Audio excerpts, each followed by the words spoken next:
So my purpose this week is to plant something that's related to accomplishing things. I'm going to use a story of a young woman who's 17 years old at the time this happened, as to kind of make this more personal to you. Because if you're like a lot of young people, you don't think there's very much that 17-year-olds can do to change the world. Well, this 17-year-old did. And I think you'll be kind of fascinated by her experiences as we do this. And as we do this, one of the things that's going to happen is that not only, but your life is going to become sweeter because of all the good things that you'll be creating for yourself, as well as for other people you care about. And I can tell you, having had the great joy of spending a life where, I've been able to help a lot of people improve their lives, there's no better thing than to help somebody else who needs help. And I encourage you to make that part of what you do, whether it's starting a business or taking a job or just being more helpful to your families or to your communities. So there are two dimensions to fruitfulness I'm going to be talking about. And I'm going to be talking about it from God's perspective. So that's why I wanted to warn you about my perspective on this. So, and what I'm going to try to do as best I can say is if we were all up in heaven, and we were looking down on the entire earth, not just your country, what would we see and how would we think about it? What would be our kind of our scorecard of what was happening in these cases? So there are going to be 5 dimensions I'm going to talk about. And the 5 dimensions are going to be spiritual fruitfulness, moral fruitfulness, health fruitfulness, emotional fruitfulness, and physical fruitfulness. And you can see them all again, so if you didn't write all those down, just now don't worry about it, there's more coming. And I'm going to be also share some of my own examples of having seen these things occur. But let me tell you about this 17-year-old girl to sort of start the story here. She grew up in China, and she didn't like the Chinese country. She didn't like the way it was run. She didn't like the way the Chinese schools were. So part of it, she kind of felt like there had to be a better way. And in seeking for there to be a better way, she decided to see what she could do about that. And the thing that she noticed as a young person was that she could memorize better than the other students in her school. And if you know anything about China, they really like to have people memorize a lot. So that was something that, seemed like a good thing to be able to do. And so she thought, wouldn't it be wonderful if I could figure out why I can memorize better than other people, and then I could teach other people to memorize the way that they could also be more successful memorizing. So from the beginning, she had this desire to, see a way to, something she had noticed, how to turn that into a benefit for more people. The next slide, please. So let me talk first about spiritual fruitfulness. And in doing this, first we'll pick up on our 17-year-old girl for a moment. And she was discouraged, and you probably would have been too. She had just graduated from high school.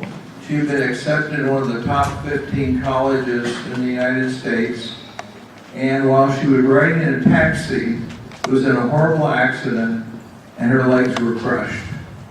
So she basically, although they were not amputated, in essence she had no legs.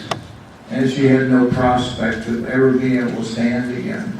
So imagine you're a healthy, bright, very successful person, and all of a sudden you can't use your legs anymore. Pretty disappointing thing. And she said her feeling was that there must be some purpose to this. Very interesting reaction. Many people would just say, oh, poor me. But she said, what? And she started asking the question, what's good about this? She began praying to God, said, what's good about this? What can I do?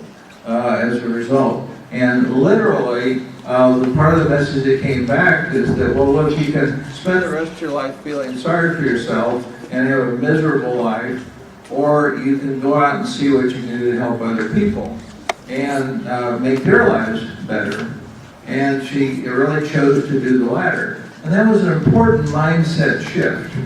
So even though your legs may never be crushed, and I certainly hope they never will be, it would be very valuable to you to make that decision that you're going to be seeking out what you can do that's positive, regardless of what your own difficulties, might be in the moment, or what you think they are.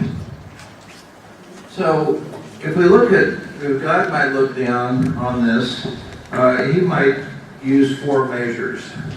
And if you're not of the Christian faith, feel free to, you can interpret this in terms of your own faith. So so as best you can. So one would be the number of people. Oh, I get 3 of these now. With 3 of them, even I can make it work.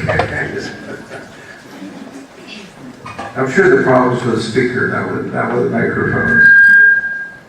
So one would be just how many people are really, committed to obeying God, being with God, spending time with God. And we all know lots of people who aren't.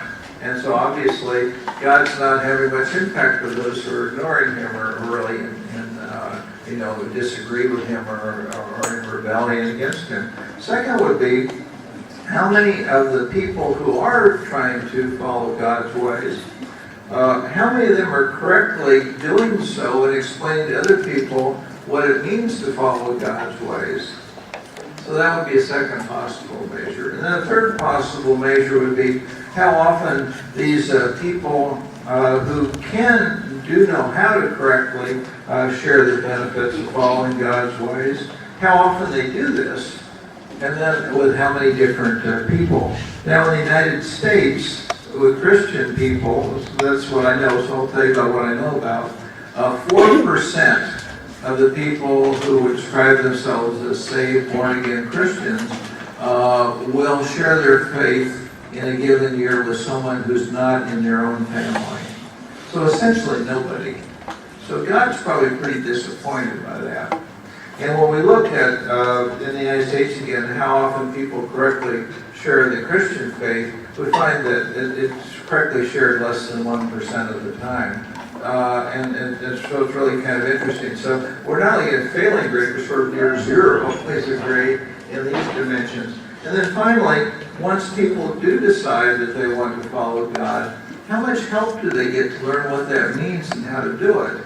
And what we find there is that most people, say hallelujah after they start following God, and then they get no more training whatsoever. And as a consequence, they really fail to grow as rapidly as they could in obeying God and being fruitful for God.